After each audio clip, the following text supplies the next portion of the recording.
Hello friends, आपका स्वागत है। आज हम पढ़ेंगे पास्ट इंडेफिनिट टेंस। जरा इन 4 सेंटेंसेस को देखिए। हम कल स्कूल गए। इस सेंटेंस को देखकर लगेगा कि ये बीते हुए समय की बात हो रही है, क्योंकि इसमें कल लगा हुआ है। उन्होंने आज खाना नहीं खाया, इसमें भी बीते समय की बात हो रही है। हम अभी बता रहे हैं कि उन्होंने आज खाना नहीं खाया, तो आज किसी पिछले समय खाना उन्होंने नहीं खाया होगा। हम अपने मित्रों से मिले और उसने कल खाना नहीं खाया, इसमें बीते हुए समय की बात हो रही है। और साथ में जो सेंटेंस के अंत में शब्द लगे हैं या, ये इस टेंस के सेंटेंस की पहचान होती है। तो हमारे पास्ट इंडेफिनिट टेंस के जो सेंटेंस हम कैसे पहचानेंगे, तो उसके लिए देखते हैं कि इस टेंस के हिंदी वाक्यों के अंत में, यानी कि हिंदी के जो वाक्य होंगे उसके अंत में या, ई, ए ये शब्द लगे होते हैं। यही हमने देखा। अब बात आती है इन सेंटेंस को ट्रांसलेट करने की, अब इन सेंटेंस को बनाने की। तो बनाने से पहले हम देख लें कि जो हमारा इंग्लिश का वाक्य होता है, यानी कि जिसको हम बनाएंगे, तो उसमें सबसे पहले कर्ता रखते हैं। कर्ता की अंग्रेजी सबसे पहले रखेंगे और उस कर्ता के अनुसार फिर हम वर्ब रख देंगे। यानी कर्ता के तुरंत बाद हम वर्ब रख देंगे, तो हमारा सेंटेंस बन जाता है।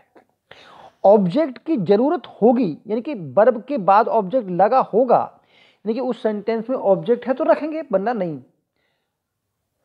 केवल इन दोनों का संबंध, इन दोनों को आपस में रिलेट करके रख देते हैं, तो यही हमारा टेंस, इस सेंटेंस की ट्रांसलेशन हो जाती है।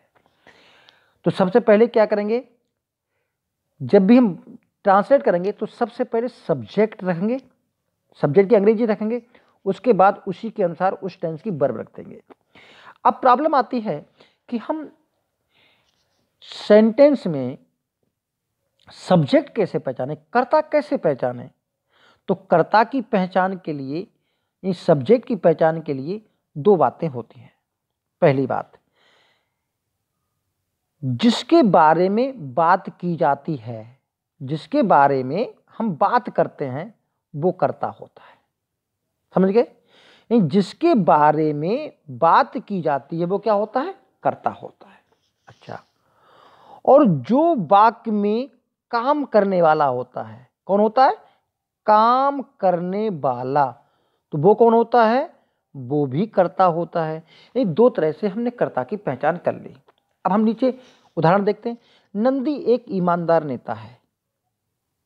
तो हम किसके बारे में बात कर रहे हैं, नंदी के बारे में बात कर रहे हैं। क्या बात कर रहे हैं कि एक ईमानदार नेता है, नंदी जो है वो एक ईमानदार नेता है।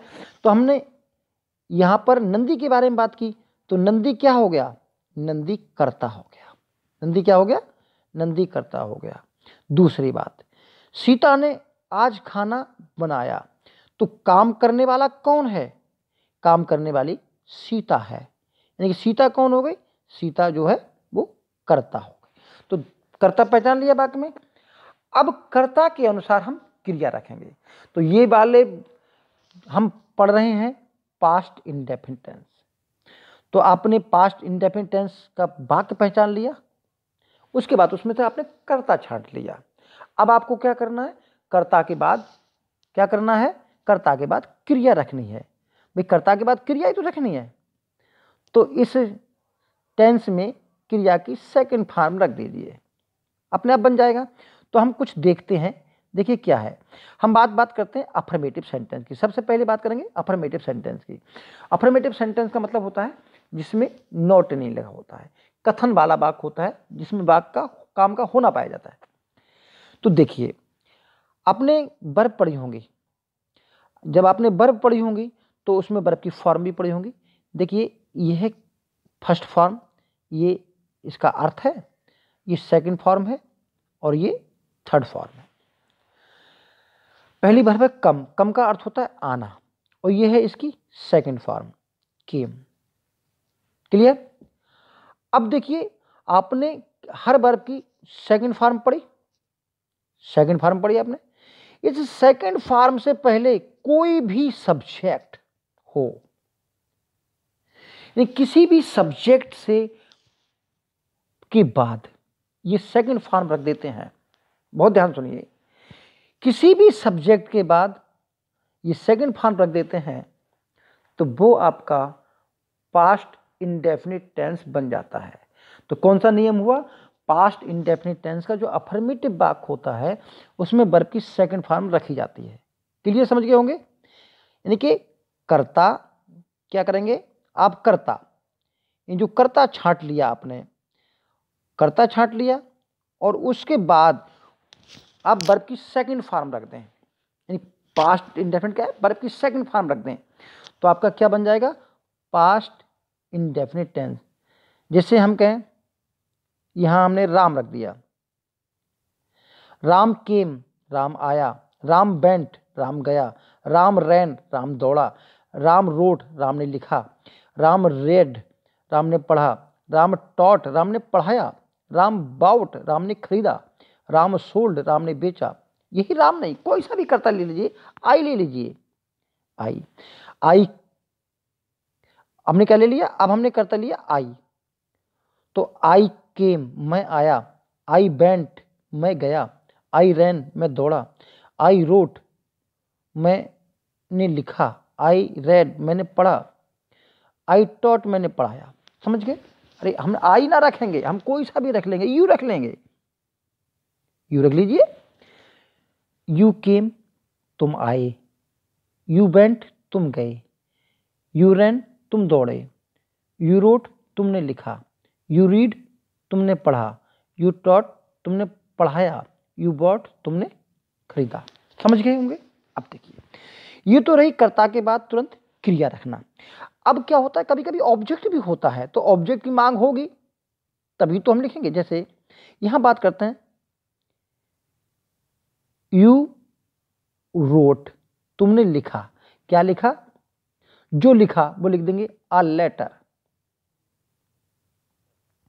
तुमने एक पत्र लिखा, एन ऐसे,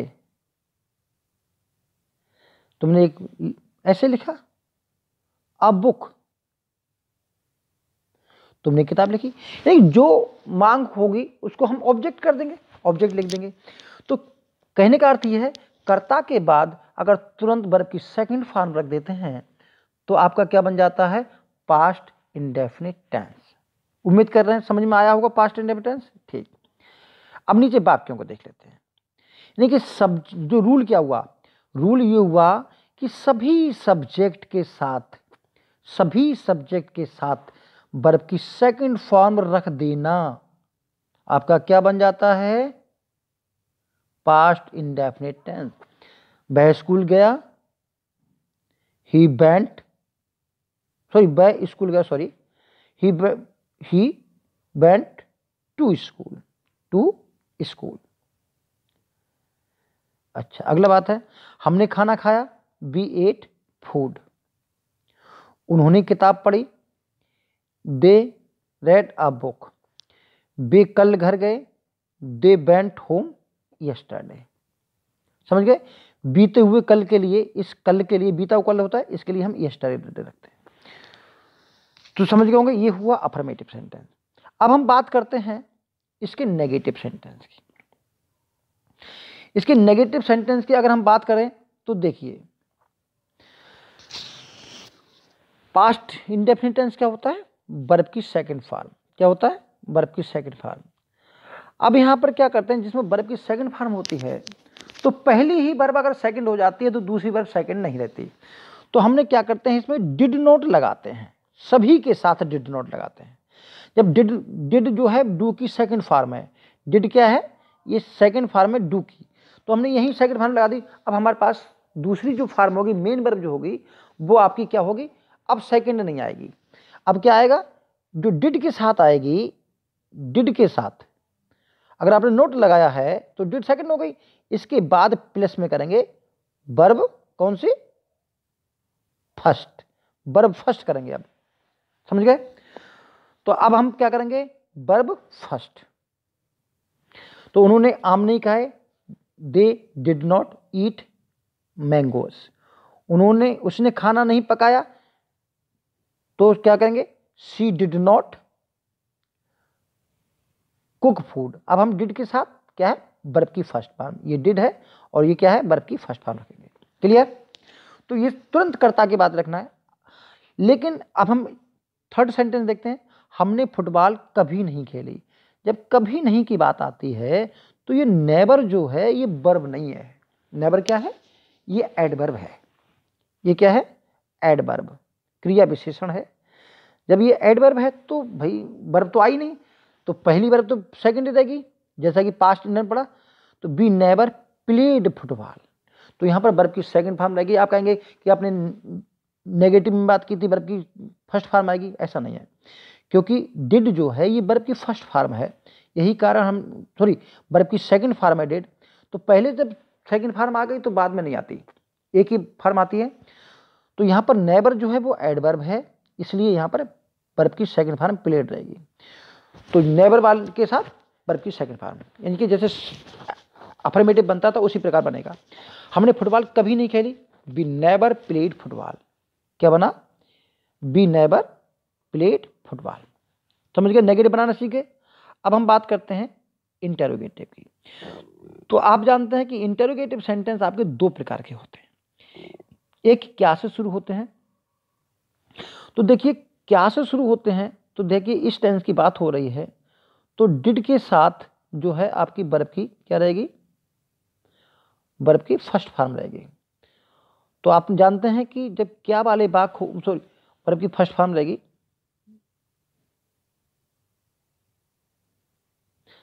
तो आप जानते हैं कि जब हम इंट्रोगेटिव क्या वाला सेंटेंस बनाते हैं तो उसी हेल्पिंग वर्ब को, तो यहाँ पर हेल्पिंग वर्ब क्या है, ये डिड है, और मेन वर्ब क्या है, ये आपकी वर्ब की फर्स्ट फॉर्म हो गई। तो हम क्या करते हैं, उस हेल्पिंग वर्ब को कर्ता से पहले लेते हैं। तो क्या तुम कल स्कूल गए, तो डिड यू करता है तो कर्ता से पहले डिड ले लिया। Did you go to school yesterday. क्या उसने अपना पाठ याद किया, तो डिड ही लर्न, ये मेन वर्ब है लर्न, हिज लेसन, क्योंकि मेन वर्ब की हम क्या रख रहे हैं, फर्स्ट फॉर्म रख रहे हैं। मेन वर्ब की कौन सी फॉर्म रख रहे हैं, फर्स्ट फॉर्म रख रहे हैं। ठीक। अगली बात, बहुत से सेंटेंस में इंट्रोगेटिव सेंटेंस इनमें क्वेश्चन वर्ड सेंटेंस के बीच में होता है। तो यहाँ पर देखिए, यहाँ पर ये क्वेश्चन वर्ड है, ये क्वेश्चन वर्ड है सेंटेंस के बीच में है। तो ऐसे में क्या करते हैं, उस क्वेश्चन वर्ड को हम सबसे पहले लिख लेते हैं और उसके बाद हम उसकी हेल्पिंग वर्ब लगा देते हैं। तो व्हाट डिड, अब क्या यहाँ पर हेल्पिंग वर्ब नहीं आएगी, क्या का मतलब इसमें व्हाट आएगा। तुमने कल क्या किया, what did you do, what did you do yesterday. यानी कि फिर जब डिड पहले आ गया है तो वर्ब की फर्स्ट फॉर्म में आएगी। तो what did you do yesterday. तो समझ गए होंगे, क्या समझे कि डिड के साथ फर्स्ट फॉर्म। तुमने उसे क्यों पीटा, why did you beat him. ये बीट क्या है, वर्ब की फर्स्ट फॉर्म। तो डिड के साथ वर्ब की फर्स्ट फॉर्म। ये था आपका पास्ट इंडेफिनिट टेंस। उम्मीद कर रहे हैं आपको समझ में आया होगा। इसे गौर से देखिए, 2-3 बार देखिए, आपको समझ में आ जाएगा और पास्ट इंडेफिनिट टेंस आपको याद हो जाएगा। Thank you, all the best.